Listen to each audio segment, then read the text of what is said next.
We figured when planning this summit that after 10 years, it's a good time to look back what the visionary medical doctors actually thought when they developed the wellness concept, what we've made of it, and what future options we actually have. So beginning is like wellness as it was meant to be, with this guy embracing the world, loving life, and our lives, our everyday lives, which is probably the way it was not meant to be. We all know that we are overworked and we don't live our healthy lives as we're supposed to be. Now, the visionary doctors in the 1960s, that's about 50 years ago, had the idea of, it's really slow. Let me see, it's Swiss, I think, yes.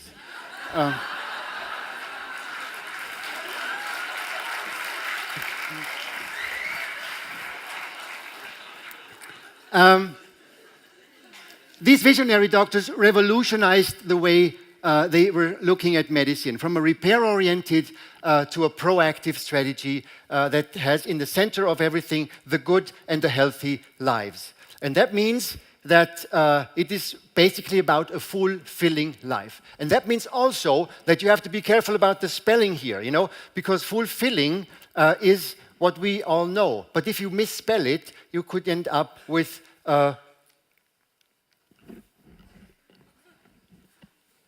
fulfilling.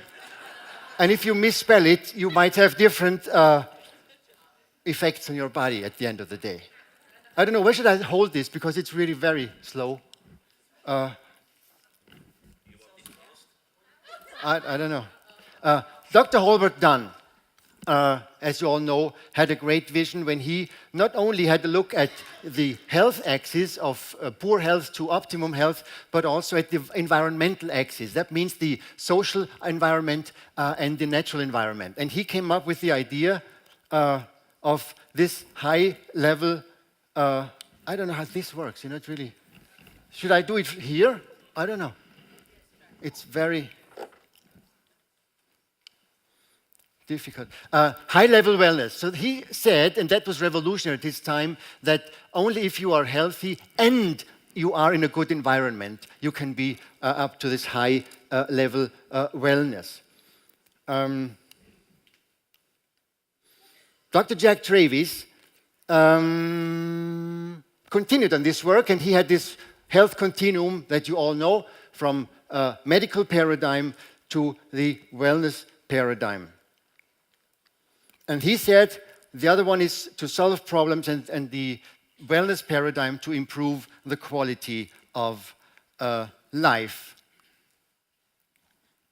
Travis and Ardell had this holistic notion already 50 years ago, talking about your physical self, but also the mind, and expressing your emotions. Be involved with those around you. That's what the WHO calls social health at the end of the day, to be concerned about your environment.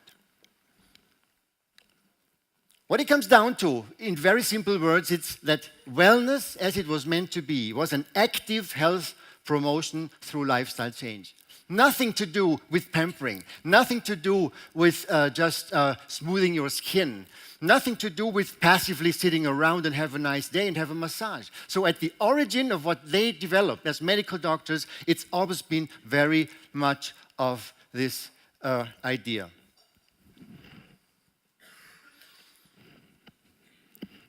Embracing life as a whole, that's what it really means. So we have a proactive strategy, we have a connecting strategy. Living naturally, back in our natural rhythms, day and night, and then work and don't work. We have to come back to these natural rhythms of living in healthy surroundings, of cherishing life as it is, of being grateful. You know what I mean? If life is like this, our wellness concepts have to be like this. So we have to make sure that we are the ones that cherish life, that we bring that positive energy to the industry and further on to the people. We have to make sure that life is about hugging, about dancing, about singing. It has to be really the positive energy, and it is not, I think, just being bored by counting calories and counting steps and looking at your sleep app to make sure you had a good night's sleep. No, the well people know that they slept well. Don't they?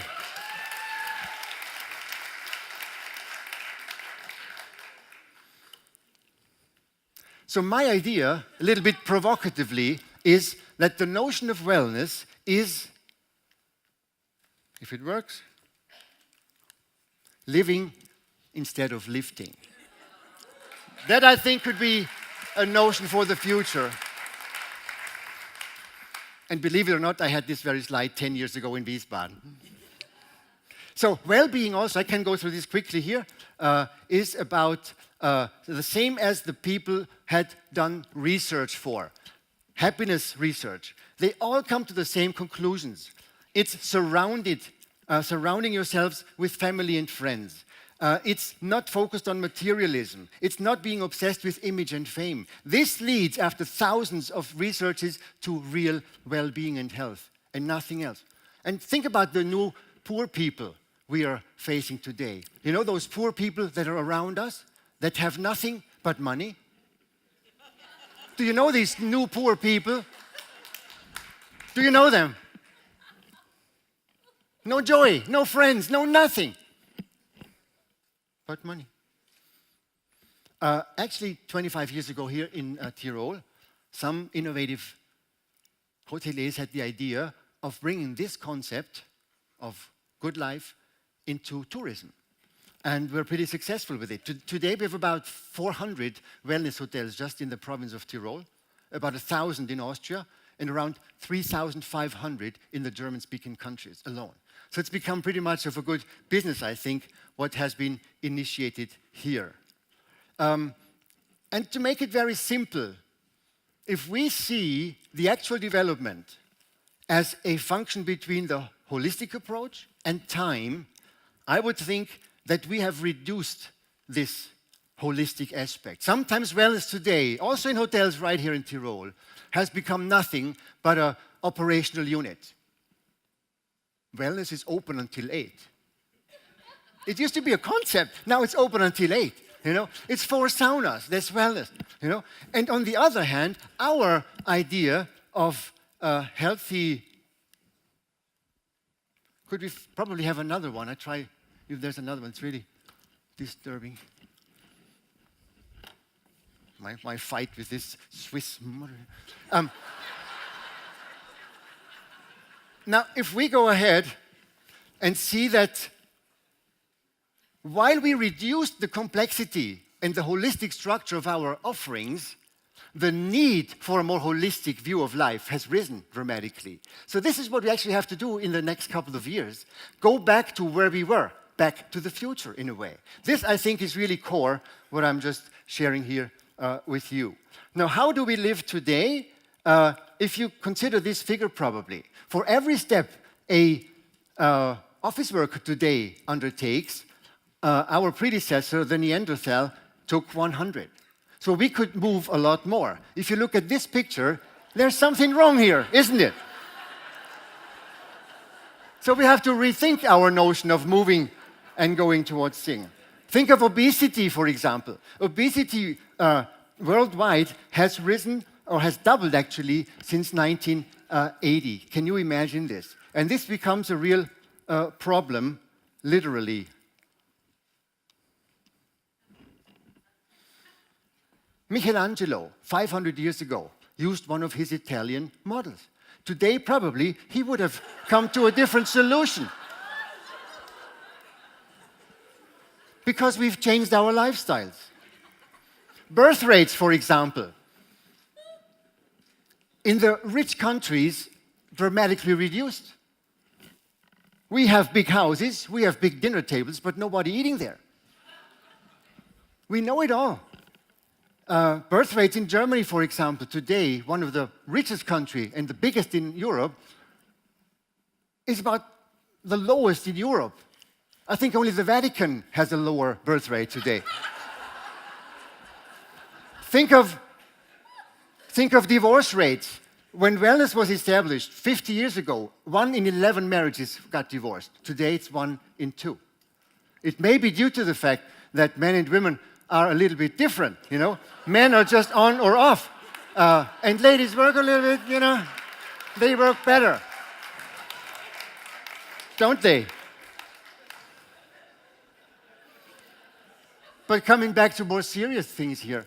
Depression. If you see the light blue, that's the female. So mostly affected are female between 25 and 60. Core group for the spa and wellness industry. What do we do with them? We put them in a bathtub. We put creams on their skin. We should probably talk to them more. They would probably be in need of this a lot more. I can skip this due to this thing. I don't know. I want to skip that. Could anybody tell me where I should direct this to so I can have more movement? One of these ladies who was so depressed recently said, I wish somebody could give more me to me. Isn't that something that we have to consider in the next couple of years? Maybe somebody else could dip this here. I'm so sorry, I keep pressing.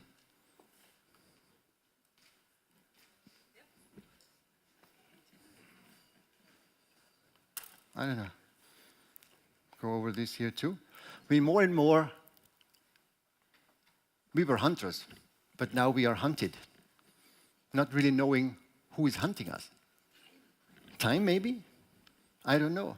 Are we still living or are we just surviving sometimes? I really want to bring up that question, showing that in the 1960s when wellness was developed, we got about 65 years old on average. You know, 60 of these years were actually wellness years, and maybe 5 were sickness years. Now today, the life expectancy has risen, we know that. But the question is, what quality do we have? If we really live very active lives, it may look like this. If we live passive lives, I think it's more of like this. And if we live actively unhealthy lives, actually, we don't get older than we did 50 years ago, but the portion of our sickness phase has risen dramatically. So we should just see the green bar to make sure what we are doing. And to make that green bar bigger, we have to do what we are doing here. We have to create wellness programs that really work. The future. We need to read the visions of the founders correctly, because they are based on the ideas of their time. And we need to transform it, to interpret it for our times, our living worlds. In 2010, we did wellness. We put our lights on wellness for the well. I think in 2020, we will be more and more putting that spotlight also onto the wellness for the unwell, and to some extension, maybe even wellness for the sick. And we need to have concrete results, not just pampering anymore. People need results. For example, weight management, performance, detox, de-stress. Now I'm asking you, what happens if weight management works? You will have lost 10 pounds, right? What happens if detox works? You will feel lighter, better, you will sleep better. What happens if de-stress works? You will be more relaxed. Now I'm asking you, what happens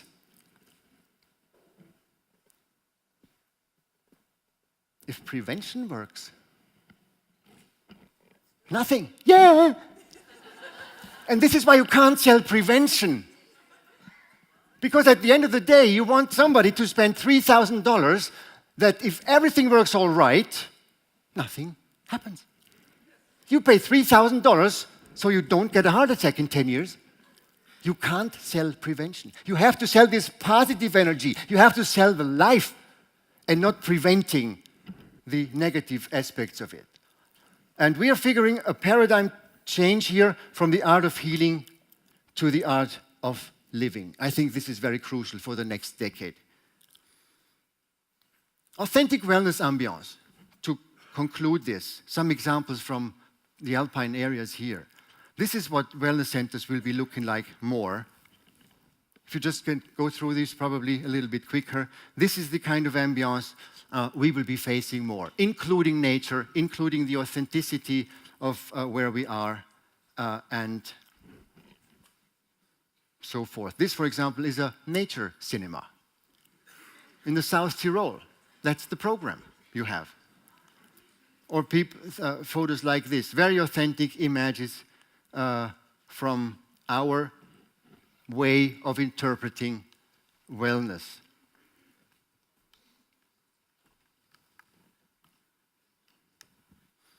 Coming back to our little healthy man, he's not afraid, he's not counting calories, is he? He's embracing life. He's really doing what he thinks we should doing. That means for us adults to make a movement from doing to being. Because we're all human beings, aren't we? And we have to-do lists. Couldn't we probably change our to-do lists into to-be lists? And ask ourselves at the end of the day, did we breathe?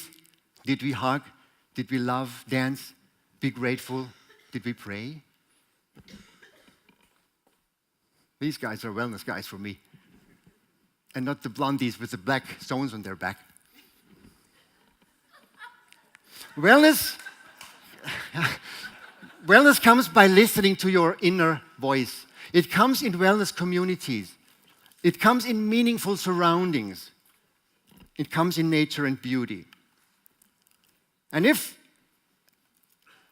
what we are doing here in Tyrol, for example, or trying to do in Tyrol, is to create something like biotopes. That is my wish for the future of this industry, that we all together create biotopes in which sensitive human beings can grow. And if we do that, I think we all together made a great step into more wellness for our customers and for the world. Thank you so much.